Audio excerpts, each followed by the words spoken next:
So we always get a lot of questions about slide outs, and we get a lot of questions about people seeing like the rust sign. So that's when it was painted originally, and then it's been shifted and adjusted down after it's been adjusted correctly. As you see, there's a vertical, there's an up and down, and then there's also a side to side adjustment.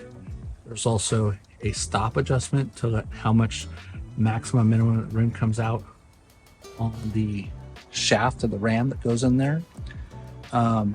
There is a height adjustment as well, right? So when we're looking at the slides, we're looking to see if there's any cracks, or separations in the welds. We're looking to see if this rail that runs along the length of the room, if that's secure and bolted in place, if there's any signs of water or damage going on in the inside of it, if the hardware, the screws are getting rusted or damaged. Rust, kind of normal. We see it in some units more than others. The wiper sill. So here's a good example. The wiper sill, everybody remembers about the outside wiper sills, but the inside underneath wiper sills, those need to be cleaned and lubed as well. You see this one's torn right here. You can see the marks down on those, so that may have some tear. You see the teeth on the rail. So these are a lower under chassis through the frame rail unit. When we're lubricating these, you can see this tab that rests here. That's like a special nylon or Teflon tab that's a guide. There's actually 4 of those. You can see the 2 marks up top. There's going to be some on the other side. As that's making that white line back and forth there, that's just a tattletale sign that, hey, that thing's rubbing, right? So those are a guide to help keep this rail straight when it's going in and out of itself. This side out room needs to be lubed. You can see how dirty it is on the top and on the sides. So those rails need to be cleaned and lubed. Some of the other things that we're looking for is, the wiring, the insulation on the wiring. We're looking at the strapping that's holding the wiring, whether it be propane lines, power lines, 12 volt, 110, is all this stuff secure? And a lot of times we'll look underneath here and there's only one tie strap holding it in place when there should be some more. You'll see again a tie strap with a screw, again one. You can see that the wiring, right here, water could get in there and get in that room and go on down and build up. If the room was out during rain, you see your manual crank.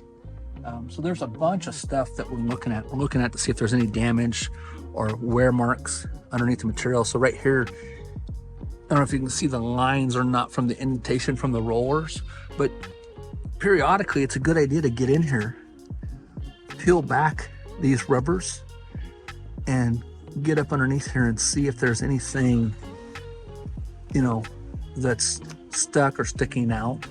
A lot of times I'll try to run the rims in a little bit, and I can get in there with a leaf blower or a duster or swifter sweeper or something like that and brush out anything, because there'll be a lot of stuff that gets trapped underneath there in between the wall itself and the slide out mechanism. So for this unit, definitely would do a slide out service on it, clean and lubricate the seals. Same thing on the sides, same thing on the sealants. The sealants are really super thin, almost non-existent anymore. Little voids and gaps in them. We want to make sure that nothing's coming loose, keep water from getting in there. You can see the black marks on the side of the wall where the wipers are sticking against the coach. So the wipers itself need to be cleaned and lubed and treated. The treatment that we apply on it keeps them conditioned, keeps them soft, keeps them flexible, and it's preventing anti-static as well as a water repellent. And it's also got like a UV protectant in it too to keep the sun from damaging them. Okay, so now we're on top of the slide out. And again, the things I'm looking at is any gaps like this, separations, any screws that are loose, any moldings that were cut short and they didn't add a screw at the end. I'm looking for any sealants that are separating. So as you can see, that sealant again is almost like a cuticle. It's not making good contact to there. You can see where it's stretched out. You can see that the room itself is dirty, that these slide out seals need to be cleaned and treated. When I'm looking at the Eternabond tape up top, and I've done a lot of videos about this, over time, the Eternabond tape will shrink up and cause little journals to come through here. And then it will also let loose on the two sides and allow water to get underneath that screw where this molding ends. So see how this molding here is stopped? This same molding is on top of the same roof. So there's nothing blocking water from going inside the screw or the side of this other than the sealant and other than this tape. So when you're up here checking these, you want to make sure that none of the screws have lifted up, that there's no, wear marks where the screws have rubbed through that allow water to get down in there. You can see the staining from where the water was getting past the seal. So that doesn't happen when it's making contact against the coach. So again, that tells me that there was, see how the dirt on the overall room is all over, but you see this distinct stain and you see this distinct line. That's where the room is moving and vibrating in place, causing that rubber to make a mar mark on the roof. So again, the seals itself need to be treated so that it helps prevent that. But that stain that's all the way down, that's from water getting past that. Now, if you look close enough on the sides or on the top, which I'm on a ladder, so I'm not close to it, but I can tell just from here, the sealants on the top side of that molding has separated and dried out and let loose. What's going to happen over time is the water is going to get back behind this flange when it's in the closed position, and it's going to cause damage across the top of that wall. And it'll take years for them to see it, but it's going to end up dry rotting that wall.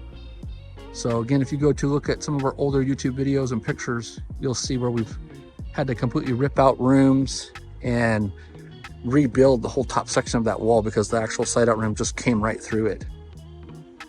All right, stay tuned for more. We'll see what else we can find. So I'm still out here on this slide out and I was getting ready to come down. And again, something else I wanted to point out to attention. See that big gap in the sealant around the windows? So they stopped and either their gun had an air pocket in it, but they didn't finish it. So when we're resealing windows, I like to go all the way down and pretty much go either all the way around or go all the way down and leave an open at the very bottom. But if this rains, water's going to get in here. When the room wipes, water's going to get in here. And again, the whole side is just sandwiched in place. So eventually water's going to get inside that coach. On the seals of the windows, I like to apply 303 protectant. And then I like to go back and make sure that nothing's coming loose. And there's times where they've shrunk up and I'll put a little black silicone in place to kind of hold it or deflect the water out. But all the plastics that's on the coach, you want to take and apply that 303 protectant to this whole area of the seal, all across the top, hey everybody, and all around it. And then as well as make sure that the sealant's in place. And then it doesn't hurt to go inside once in a while and just check to make sure that none of the screws are backing out from vibration and that the screws are all tight. To see more of exterior evaluations on this unit, click right over here.